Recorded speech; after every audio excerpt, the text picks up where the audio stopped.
Are you my new daddy, sir? A little girl asked a billionaire at a train station. What he did next shocked everyone. Before we begin, where are you watching from? Drop it in the comments. You never know.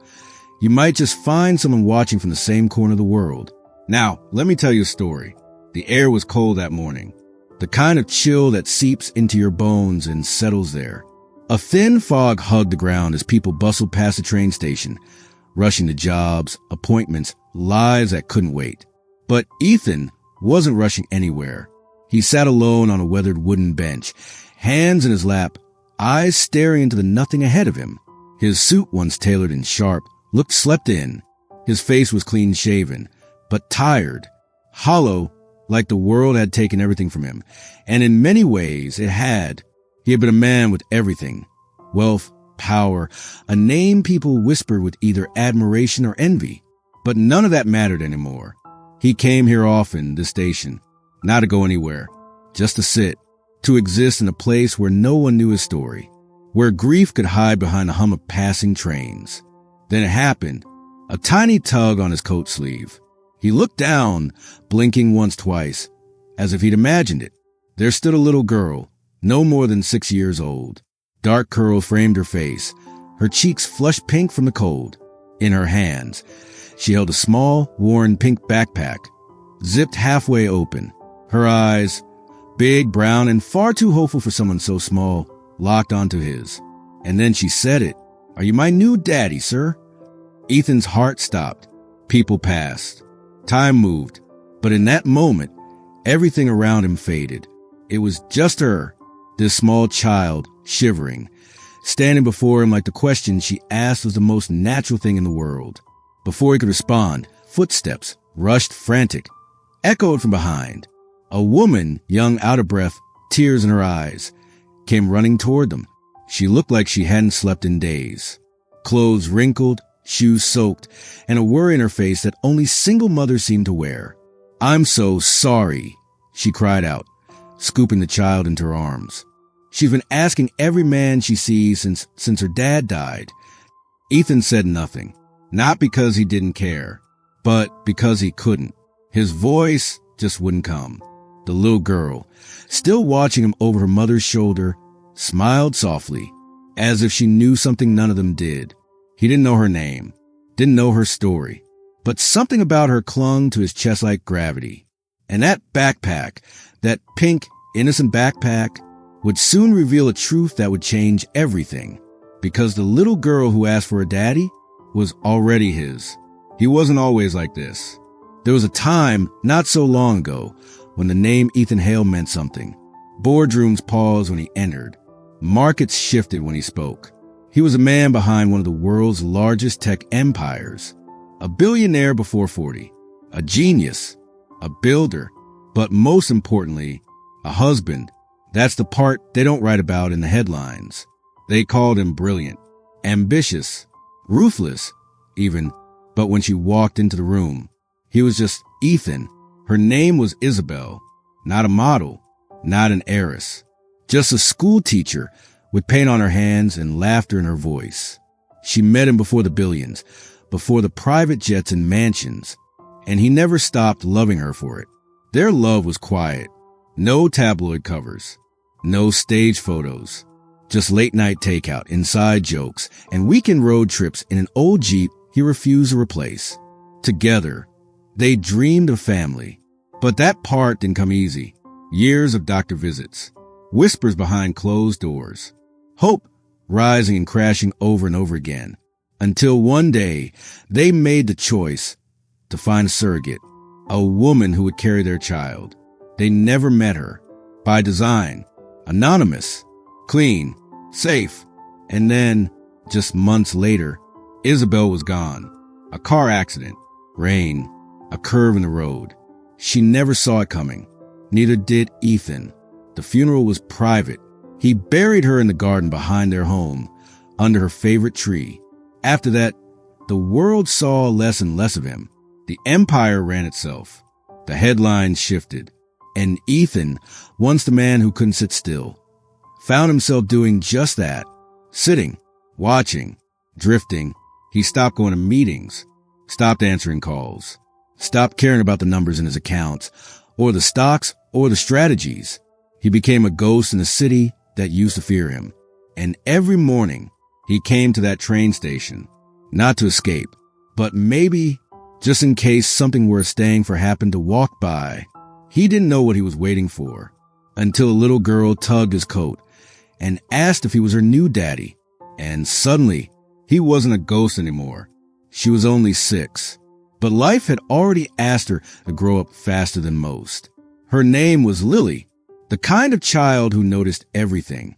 The cracks in her mother's voice, the nights without dinner, the way people looked at them when they walked into a store with only a few dollars in hand.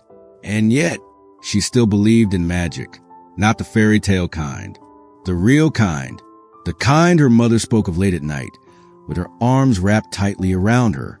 God is watching, she'd whisper. He knows what we need. Lily believed her. So when her mommy said that God would send a new daddy someday, she listened.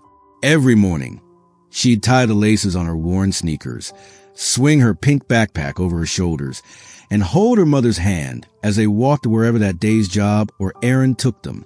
And every time they pass a man, a kind-looking one, or one who looked lost or quiet, she'd glance up, wondering, could that be him? She never meant to scare anyone, never meant to worry her mom. She just thought, maybe if she was brave enough to ask, God would answer a little faster. So when she saw Ethan, alone on that bench, looking just as lost as she sometimes felt, something tugged at her.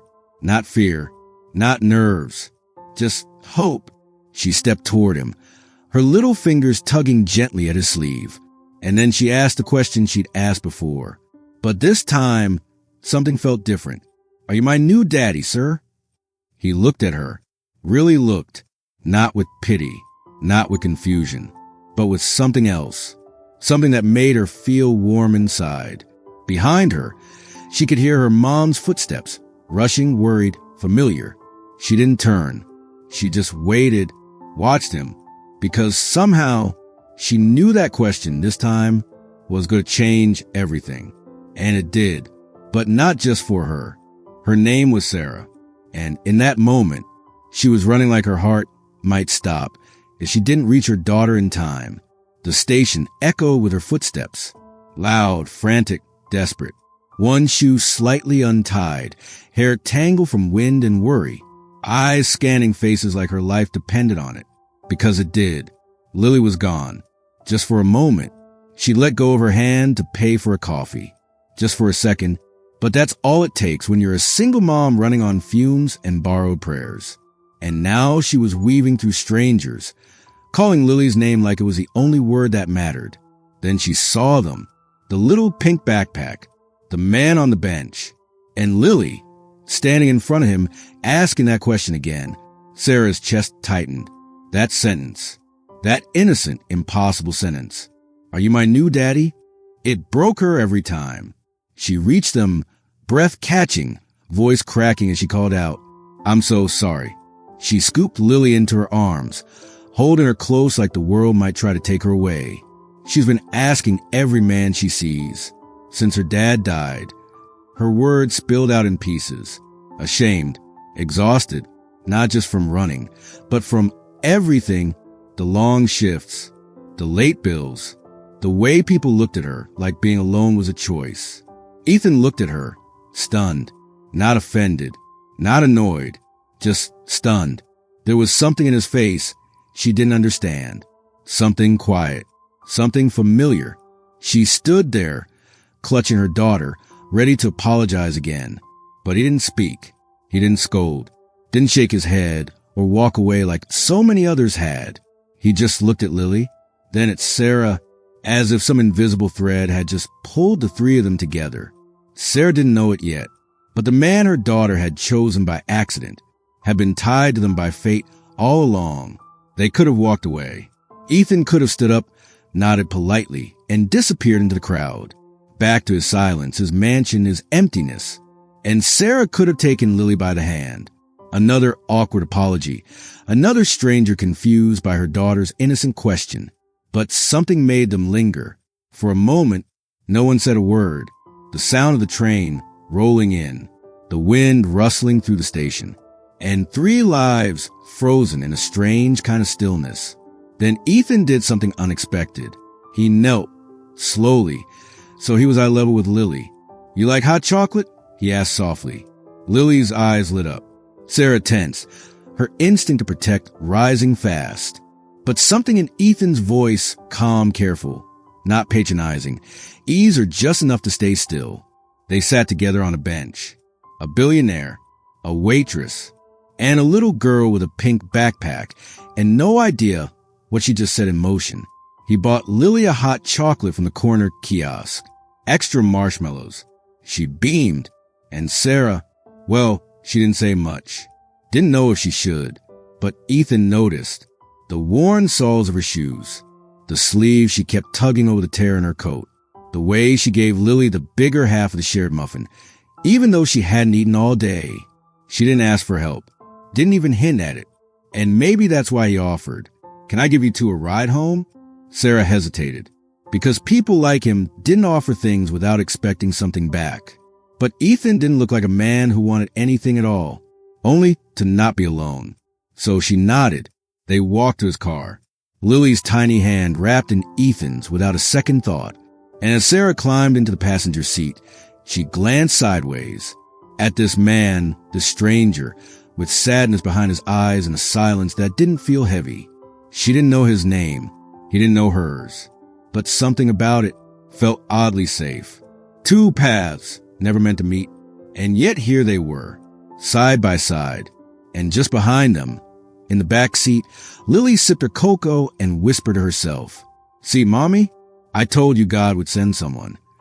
Back at the apartment, things looked exactly how Ethan imagined they would. Small, clean, but tired. The kind of place where every dollar is stretched and nothing goes to waste. There were crayon drawings taped to the fridge. One of them, clearly drawn by Lily, showed a stick figure family. A little girl, a smiling mom, and a blank space where a father should be. Ethan didn't say a word. He stood in the doorway, quietly watching as Sarah moved around the kitchen, pulling cans from a cabinet, boiling water, slicing half a potato like it was enough for 3. Lily danced around her feet, chattering about cocoa and trains and how Mr. Ethan had the fanciest car in the world. Sarah smiled, but her hands were shaking. She hadn't stopped shaking since the moment she saw Lily at the train station with a stranger, but she held it together because mothers do, until suddenly she didn't. It happened quickly. She turned to stir the pot, and her knees just gave out. A gasp, the sound of metal clattering. A soft thud as she hit the floor. "Mommy?" Ethan was already moving. He caught her just before she hit her head, lowered her gently onto the thin kitchen mat. She was pale, breathing, but barely awake. "Sarah." "Hey, Sarah." She tried to speak, but nothing came out. Lily was frozen in the corner, eyes wide, clutching her pink backpack like a life raft. Ethan picked up his phone, dialing emergency services with steady hands. But inside, his chest was thundering, not because he was scared. Not yet, but because something felt wrong. Not just about her collapse, but about all of it. The way she looked familiar, in a way he couldn't quite explain. The way Lily's voice sounded like a whisper from a memory.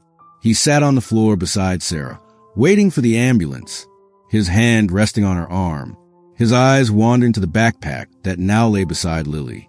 The same one from the train station, the one she carried everywhere. And for the first time, he really looked at it. Worn fabric, a faded patch sewn onto the back, the zipper half open. Inside, he spotted something sticking out, a corner of a photograph. He reached for it, almost without thinking. And when he pulled it free, everything stopped. Ethan turned the photo over in his hands, slowly, like it might break if he moved too fast. It was old, the colors slightly faded, the edges worn soft by time and touch. But the face? He knew that face better than his own. Isabel, smiling, glowing, 8 months pregnant. He couldn't breathe. It was her, his wife, taken in a moment he never got to see, a moment they never shared, because she was already gone before that dream became real. And suddenly, every missing piece started falling into place. The backpack, the question, the girl. He looked up at Lily, still sitting quietly across the room, watching him with wide, worried eyes, her arms wrapped around herself, protective, fragile, unknowing. She had no idea who he was, no idea who she was. But Ethan did now. He looked back at the photo, and his hands started to shake. Years ago, when they couldn't carry a child on their own, he and Isabel had chosen a surrogate. It had all been done anonymously, by design. No contact, no connection, just a name on a file. Sarah, Sarah. His eyes snapped toward the woman lying on the couch, still unconscious, her breathing steadier now, but her face pale. She never knew the embryo they placed inside her was Isabel's, that little girl, the one who called him daddy by accident, had been his daughter all along. His world tilted, not in chaos, not in fear, but in awe. He hadn't lost everything. Somehow, he had gained something pure, something sacred, something he never thought he'd find again. A daughter, his daughter, and the woman who carried her, the woman he thought was just a stranger on a cold morning. She was already tied to him in ways neither of them could have imagined. He closed his eyes for a moment, held the photo to his chest, and whispered, "Isabel, you found a way." The apartment was quiet now.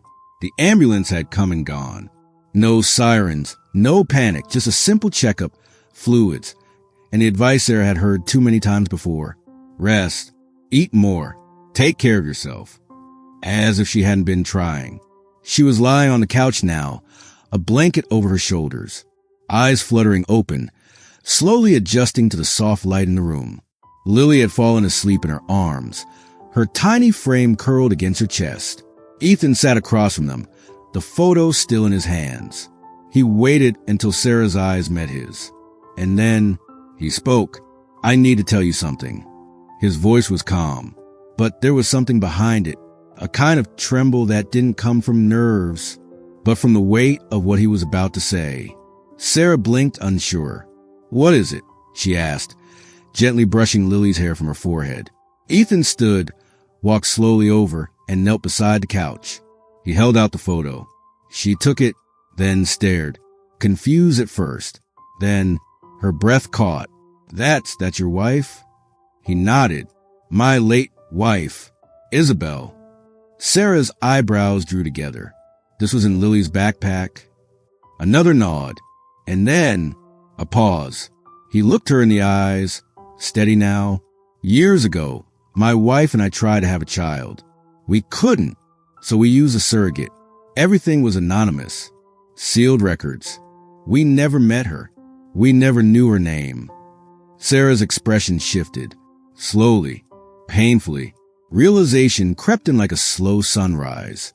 Ethan's voice softened. "It was you, Sarah. You were the surrogate." She didn't move, didn't breathe. Her lips parted, but no sound came. Ethan continued gently, no accusation, just awe. "You carried our child. And when Isabel died, I never followed up. I couldn't. I thought the embryo had failed, that the pregnancy never happened." Sarah's hands were trembling now. She looked down at Lily, sleeping, peaceful, unaware that her entire world had just changed. "I didn't know," Sarah whispered. "I had no idea. They never told me who the parents were." Tears gathered in the corners of her eyes. "I thought I was doing it for a couple who couldn't have kids. I needed the money, and it was supposed to be over when it ended." Ethan nodded. "I believe you." Silence. A thick, quiet silence. Not heavy with blame, but full of everything unsaid. Sarah's voice cracked. "I raised her alone. I gave her everything I could, even when I had nothing." "I know," Ethan said softly. "I see it." His eyes dropped to Lily. "She's smart, kind, brave. That's you, Sarah." Sarah looked up at him, eyes red, exhausted, but alive with something new. "You don't owe me anything," she said. And Ethan, he smiled for the first time in what felt like forever. "That's the thing," he whispered. I'm not here because I owe you. I'm here because she's mine, and because I think maybe, just maybe, you are too. Some stories don't end when the truth comes out. Sometimes, that's exactly when they begin. 2 weeks later, the city felt warmer somehow. Maybe it was the season. Maybe it was the shift inside him. Because for the first time in years, Ethan Hale wasn't waking up to silence. He was waking up to laughter. Tiny feet running down the marble hallway in the state that once felt like a museum. Crayons scattered across boardroom tables. Fingerprints on the glass windows overlooking the garden. Lily had arrived, and with her came light.